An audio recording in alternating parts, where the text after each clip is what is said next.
We've arrived now at the question of the concrete line of thinking when it comes to common grace. Here is that question, page 68 of Common Grace in the Gospel. This is going to frame everything we do for the rest of this discussion of the positive line of concrete thinking, earlier and later grace. Here it is. What do entities, which will one day be wholly different from one another, have in common before that final stage of separation is reached?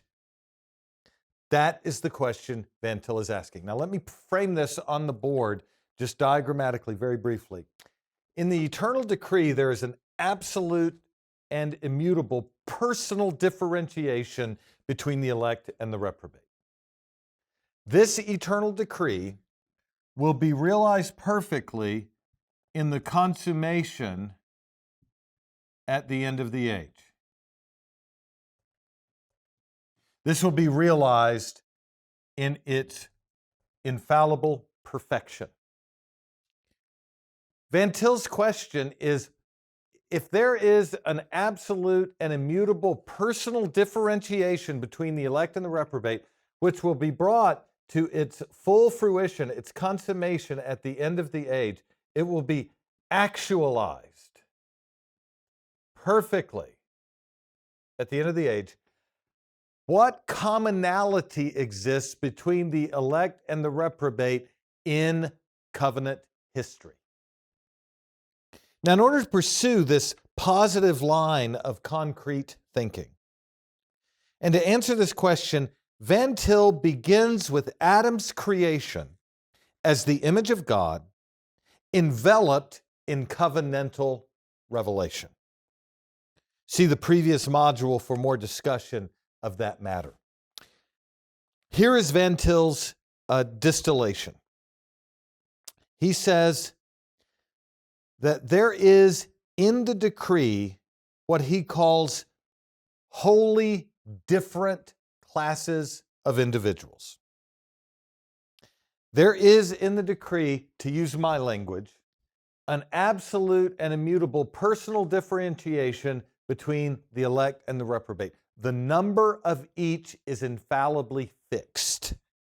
Van Til says, in that sense, the elect and the reprobate in the decree are wholly different. We'll just use Van Til's term here. Wholly different. What he means by that is they have been exhaustively differentiated in the decree. The elect are the unconditionally loved people of God. The reprobate are passed over, and God ordains in his justice to condemn them to hell. The two in the decree, let me put it this way, in the decree have been absolutely differentiated. So in eternity past, there's differentiation. And in the consummation, what was ordained will be brought to pass infallibly in the ultimate, catastrophic, climactic discrimination between the elect and the reprobate. In the final state of history, what God has immutably decreed will reach its historical realization. Common grace deals with what those who were categorically differentiated in the eternal decree, and with those who will be categorically differentiated in the consummation. What did they have in common in the interim of history from its alpha point, Adam's creation as the image of God, to its omega point, the consummation of all things? In order to be concrete, Van Til appropriates the deeper Protestant conception set forth by his favorite professor at Princeton, Gerhardus Voss. He does so on pages 69 and 70. Van Til begins, quote unquote, concretely with Adam and Eve as created by God before the fall into sin. And listen to what he says. This will sound so familiar. But now we're bringing it into the discussion of common grace. He says, quote, Adam and Eve had the requirements of God's law written on their hearts. We need not concern ourselves here with the distinction between the works of the law and the law. We are not speaking now of man's ethical reaction to God. We are speaking only of God's revelational relationship to man. And on that point, all should be equally anxious to maintain that God originally spoke plainly to man, both in the book of nature and in the book of conscience. Wherever man would turn, he saw the living God and his requirements. Whether he reasoned about nature or whether he looked within, whether it was the starry heavens above or the moral law within, both were equally insistent and plain that God, the true God, stood before him. Common Grace in the Gospel, 69. We've seen this before. Adam, as a federal head, exists in an environment of revelation. It's external, it's internal.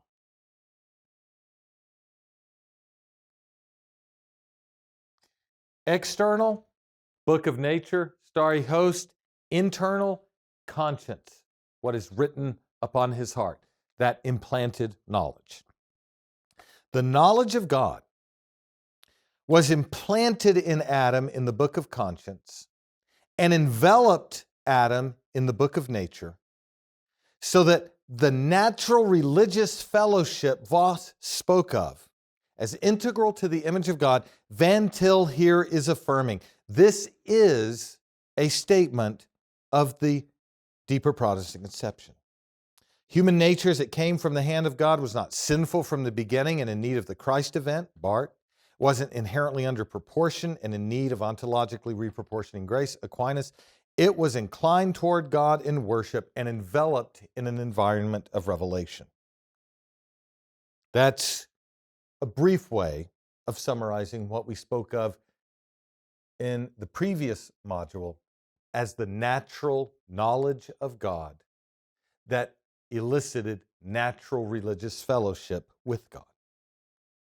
But Van Til immediately adds what his professor Voss taught him, page 68. Page 69. Quote, "It should also be recognized that man was from the outset confronted with positive as well as natural revelation. Dr. Voss speaks of this as pre-redemptive special revelation. Natural revelation must not be separated from this supernatural revelation. To separate the two is to deal with two abstractions instead of with one concrete situation.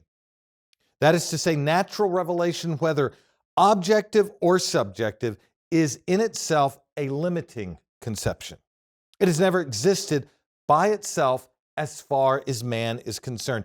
It cannot fairly be considered, therefore, as a fixed quantity. It cannot be dealt with in the same way at every stage of man's moral life. Man was originally placed before God as a covenant personality. Now, here's what we need to appreciate about this. Van Til says that to think of natural and special revelation as separated from one another is to think abstractly. He says to think of natural and special revelation at every point supplementing one another, at every point being given to Adam distinctly, inseparably, and simultaneously, is a concrete way of thinking. And so the revelation of God in nature, external and internal, is given to Adam as a federal head in the covenant of works. Natural revelation without special revelation is blind. Special revelation without natural revelation is empty. They are two forms of one concrete revelation that God gives to Adam. This is a concrete way of thinking. Now, Adam is not a federal head by virtue of creation simpliciter, but by an act of special providence. By that act of special providence, by terms given in supernatural revelation, Adam would represent his natural posterity as a federal head. That is the beginning of the concrete line of thinking. The one federal head will represent the many who descend from him by ordinary generation, as he is given both natural and special revelation in fellowship with God. This is concrete and not abstract.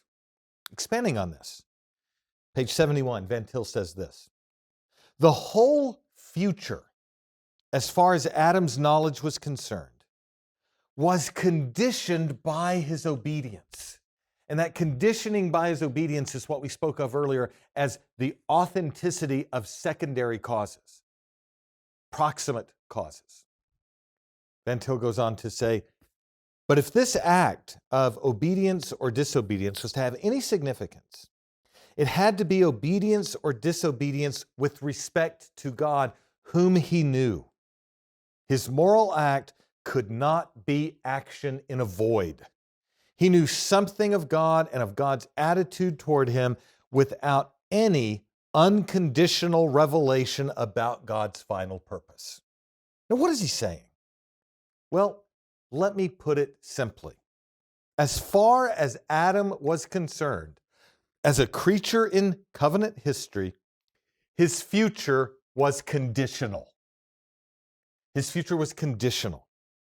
This means that his future and the future of those whom he represented hinged on his perfect obedience and conformity to God's revealed will in the covenant of works.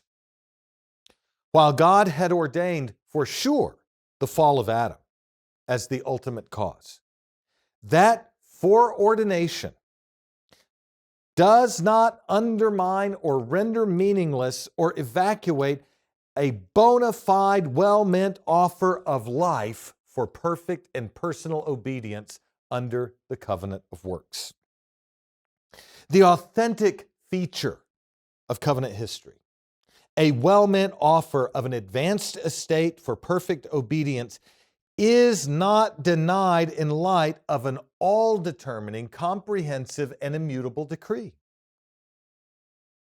In the concrete line of thinking, then, the covenant historical has a distinct and ineradicable integrity that cannot be eviscerated or qualified away in light of an immutable eternal decree. That is Van Til's initial point about this positive line of concrete thinking. The next development in this line of argument appears on page 72. He says this: it goes to prove further that man's good ethical reaction must be taken as an aspect of the revelatory character of everything created. He says, to be sure, this good reaction was not yet consummated, and it wasn't the consummated good that shall be attained in the case of those that will be in glory. Yet it was a good ethical reaction. Just so we don't lose track, he's speaking of Adam in the garden prior to the fall as the image of God in covenant relation to God. He says it was good not so much in a lower sense as in an earlier sense. Now, this is going to be key because this is earlier grace. It was good not so much in a lower sense, but in an earlier sense. The importance of stressing the idea of the earlier and the later needs to be insisted on. We know, of course, that in God's mind there are those that are reprobate and there are those that are elect. This fact being revealed to us, we know that some men will be finally rejected and some men will be finally accepted. And there's no dispute as to what the ultimate cause with respect to that difference is. Both parties to the debate are with Calvin, as over against Pythias. Heartily agreed that God's counsel is ultimately the determinative factor, but difference obtains with respect to the meaning of the historical. Now, without getting you into the precise contours of the people Van Til's interacting with and trying to lay bare the structure of Van Til's own thought, two claims are being made here.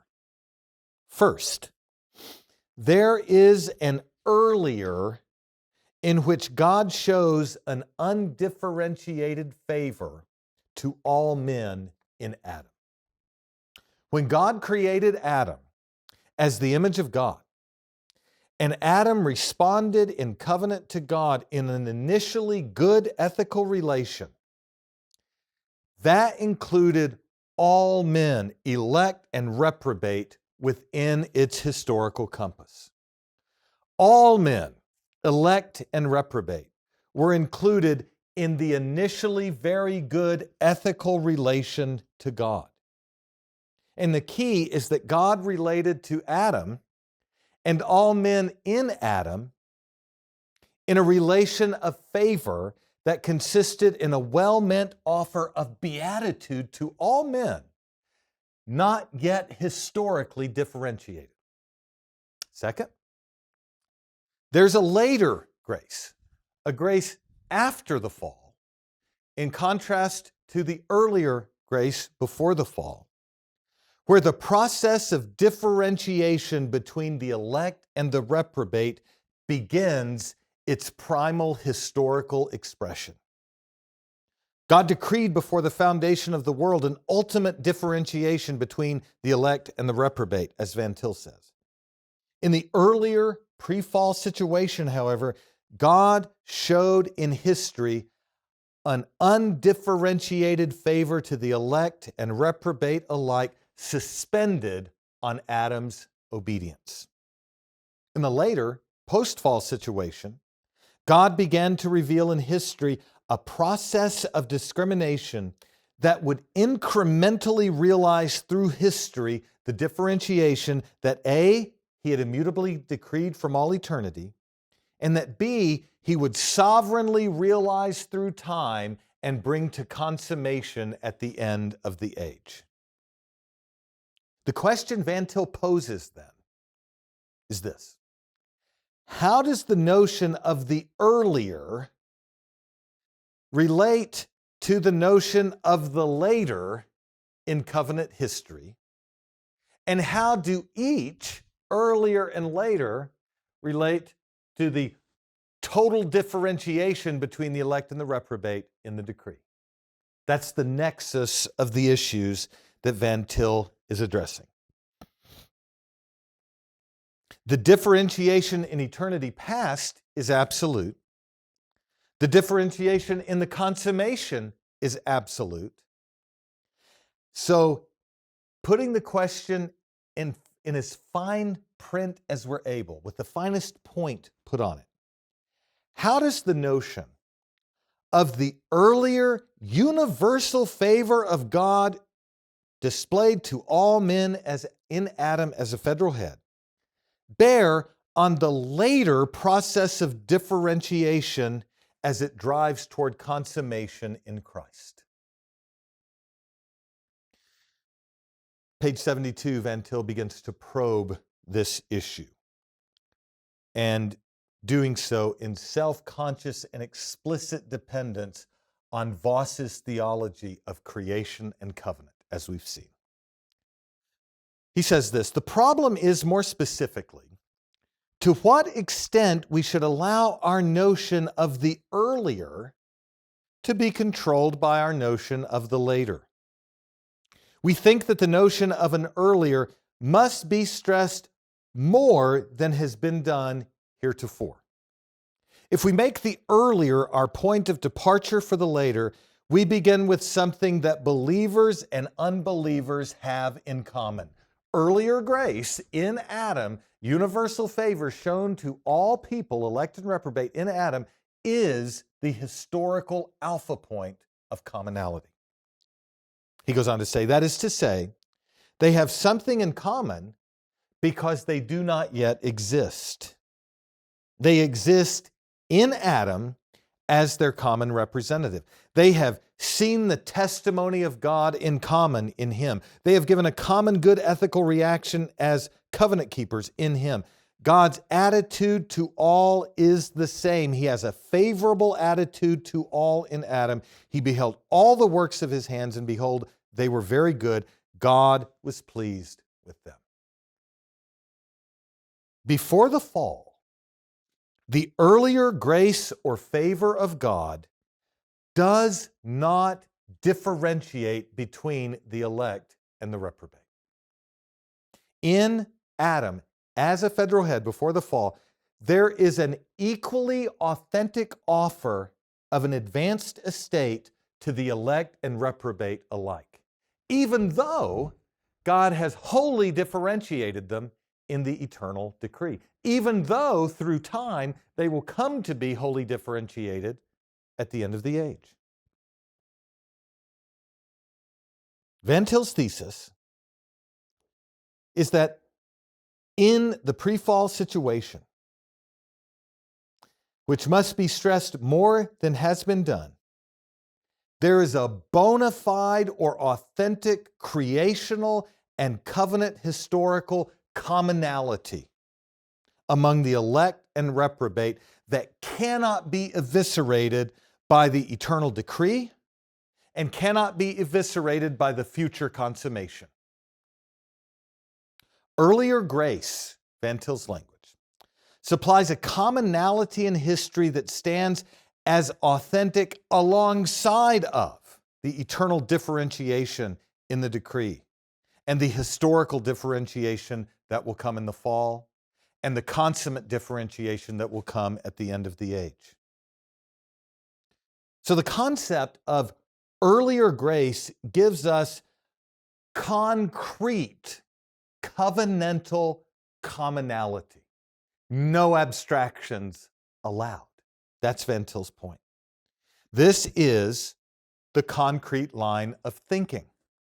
The true concrete line of thinking in history is the deeper Protestant conception of Adam as image bearer in covenant and representative of all humanity, whose obedience or disobedience, listen, will shape the whole future process of differentiation in space and in time.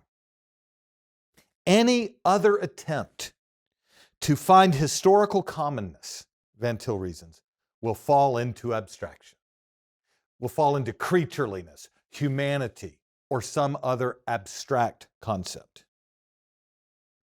Van Til continues, now page 73. He says, at the same time, the original historical situation was an historically unfinished situation. It required further ethical action as its correlative. The continuance of the situation required on the part of man the representative affirmation of God as God. And this correlativity implied that the situation would in any case be changed.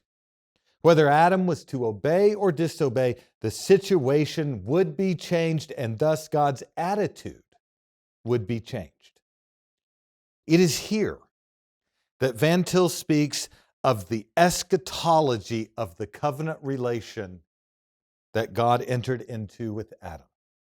That new relation, remember, where God does not change. God doesn't change in creation. God doesn't change in the fall, but he does reveal himself in new ways from the historical vantage point. But Van Til speaks of the unfinished character of that initial relation. As Voss taught, the very good situation in the estate of innocency was not the final estate for Adam.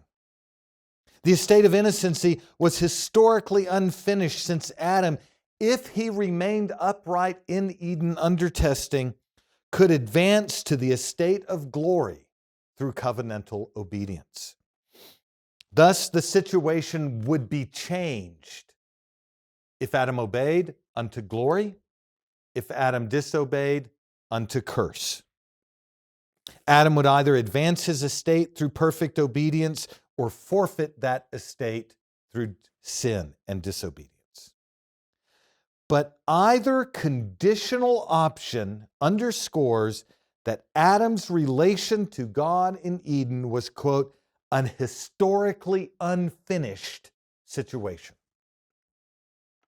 Now, to relate this to Van Til's earlier and later categories, we can say this. If Adam obeys, here's the hypothetical that Adam obeys. The later grace will be the consummation of his obedience and the advancement of the undifferentiated totality of humanity to Sabbath rest in the presence of God, if he obeys.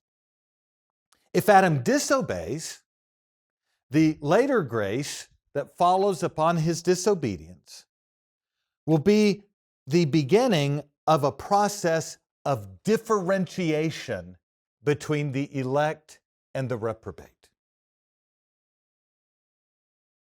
Whether Adam obeyed or disobeyed, the situation would be changed, and thus, Van Til says, God's attitude would be changed. Now, as we've said so many times that this almost does not bear repeating, the change with respect to God's attitude is from the standpoint of a revelation in covenant history. New things to the creature are revealed by God that require no change, entail no change in God. God doesn't change when he creates. God doesn't change when Adam sins. God doesn't change when Jesus is incarnated. But from the standpoint of the creature, there is a new relation. That is Van Til's point. I'll talk a little bit more about it when we talk about fearless anthropomorphism here in a bit. But the point that Van Til is making is that the advancement of Adam's estate for obedience or the forfeiture of his estate for disobedience would involve further revelation in covenant history. The earlier demands a later. Whether it's a later of consummate beatitude for obedient Adam, or whether it is a later of a process of discrimination between the elect and the reprobate that leads to a cosmic climax. The earlier entails, demands, necessitates a later because of the eschatology of that covenant relation, the unfinished character of that initial covenantal relation. Van Til then says on page 73, we need, quote, we need at this point to be fearlessly anthropomorphic. Our basic interpretive concept of the ontological Trinity demands of us that we should be so. We have met the full bucket difficulty by asserting that history has meaning not in spite of, but because of the counsel of God that controls whatsoever comes to pass. From the point of view of a non-Christian logic, the Reformed faith can be bowled over by means of a single syllogism. God has determined whatsoever comes to pass. Man's moral acts are things that come to pass. Therefore, man's moral acts are determined and man is not responsible. So Pythias argued against Calvin. Calvin replied in effect that just because God has determined everything, secondary causes have genuine significance and meaning. Applying this to the case at hand, we would say that we are entitled and compelled to use anthropomorphism not apologetically, but fearlessly. We need not fear to say that God's attitude has changed with respect to mankind as revealed in time. We know well enough that God in himself is changeless. But we hold that we are to affirm that our words have meaning for no other reason than we use them analogically. Now, just to remind, here's the argument. History has meaning.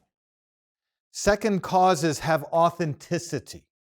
And relations in history change, moving toward a telos because of the immutable decree of the self-contained ontological Trinity. The relation change, the creatures in relation change, but neither the being nor the decree of the triune God changes in any way in relation to the changing creatures. That is the full bucket problem. That is fearless anthropomorphism. You see, the entire point of the full bucket problem that Van Til refers to numbers of times in Common Grace in the Gospel revolves around the assertion that God cannot remain immutable and self-contained in his relation to creation without destroying the contingency of history and the authentic freedom of secondary causes.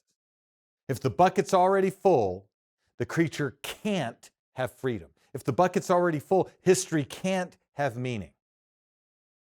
Van Til's response is that only in light of the full bucket problem, only in light of the self-contained and immutable Trinity and his decree that controls whatsoever comes to pass, only in light of the full bucket problem does history have meaning and second causes authenticity. That is apparent contradiction, which we defined earlier as maintaining God's immutability in being and decree in relation to the changing creature. But you see, it would be a denial of the full bucket problem and a denial of anthropomorphism to embrace the really contradictory and say God changes in relation to creation.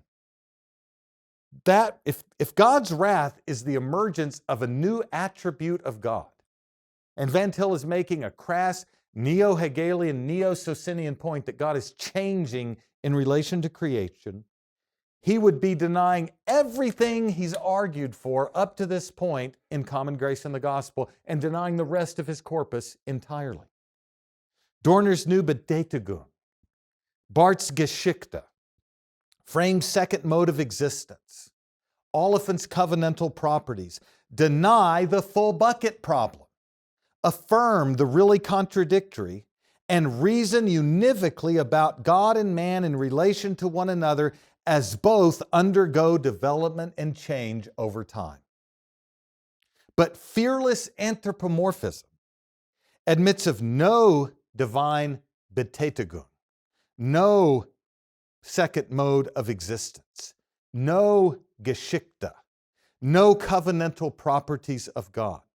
Fearless anthropomorphism embraces the full bucket problem, affirms the apparently contradictory, and reasons analogically about the self-contained and all-determining God who sovereignly relates to man and gives him his freedom and gives his history meaning by his sovereign power.